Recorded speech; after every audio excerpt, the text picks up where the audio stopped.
Hello friends, welcome to real life story. और आज की स्टोरी है सासू माँ का डर। बहुत अच्छी स्टोरी है, पूरी सुनिएगा और अपने सजेशंस कमेंट सेक्शन में ज़रूर दीजिएगा।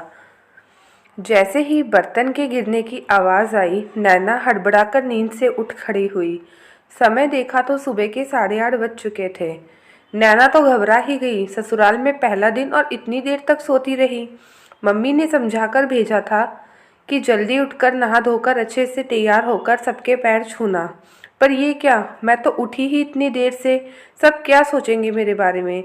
ससुराल का हव्वा उसके मन में बैठा हुआ था और खुद पर उसे बहुत गुस्सा आ रहा था। आज पहली रसोई थी नैना की। सासू माँ ने रात में ही कह दिया था कि कल सुबह भगवान को हलवा पूरी का भोग लगाना है। नैना के हाथों से ही भोग लगाया जाना था। इतनी बड़ी लापरवाही कैसे हो गई।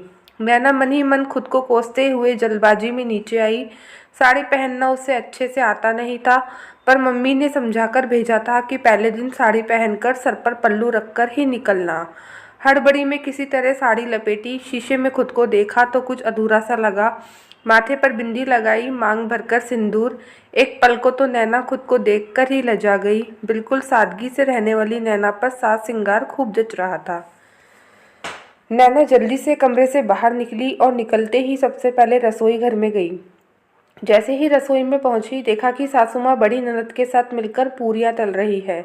नैना को खुद पर शर्म आई। वहां खड़े हर इंसान की नज़र उस पर ही टिकी हुई थी। सासू माँ ने कुछ कहा ही नहीं। सकुचाई नैना आगे बढ़कर अपनी सफाई में कुछ कहे, इससे पहले ही सासू माँ ने कहा, बहू ये साड़ी कैसे पहनी तुमने, क्या हुआ, इतनी परेशान क्यों लग रही हो। नैना तो जैसे इंतजार ही कर रही थी कि वे अपनी बात रख पाए। उसने झट से कहा कि मम्मी जी माफ़ कीजिएगा, वह अलार्म पता नहीं कैसे नहीं बजा। थोड़ी थकावट थी तो समय से नींद ही नहीं खुली। मैं आगे से ध्यान रखूंगी। लाइए मुझे बताइए क्या करना है, मैं कर देती हूँ। नैना की आवाज़ की वह घबराहट सासू माँ अच्छे से पहचान गई।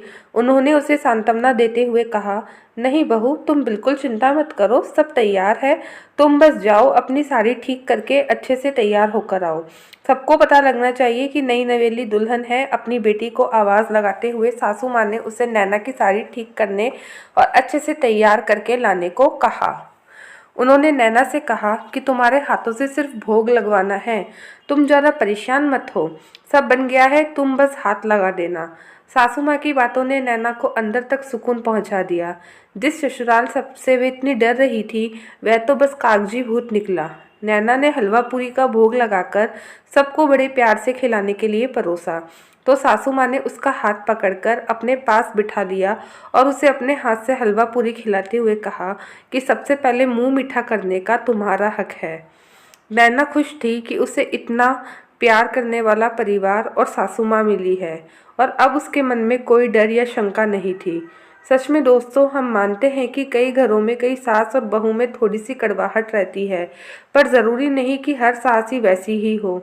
बस ज़रूरत है तो सास और बहू दोनों को आपसी रिश्ते को विश्वास और प्यार के साथ निभाने की। फिर देखिए, हर बहू के लिए ससुराल स्वर्ग बन जाएगा और हर सास के लिए उसकी बहू बेटी बन जाएगी। तो दोस्तों, कैसी लगी आपको ये स्टोरी, ज़रूर बताइएगा। बहुत अच्छी कहानी थी, बहुत प्रेरणादायक कहानी थी। हमें इस कहानी से सीख लेनी चाहिए। और अगर आपको स्टोरी थोड़ी सी भी अच्छी लगी हो तो ज़रूर वीडियो को लाइक कर दीजिएगा और अपने सजेशन कमेंट ज़रूर सेक्शन में ज़रूर दीजिएगा। अपना अच्छे से ख्याल रखिएगा।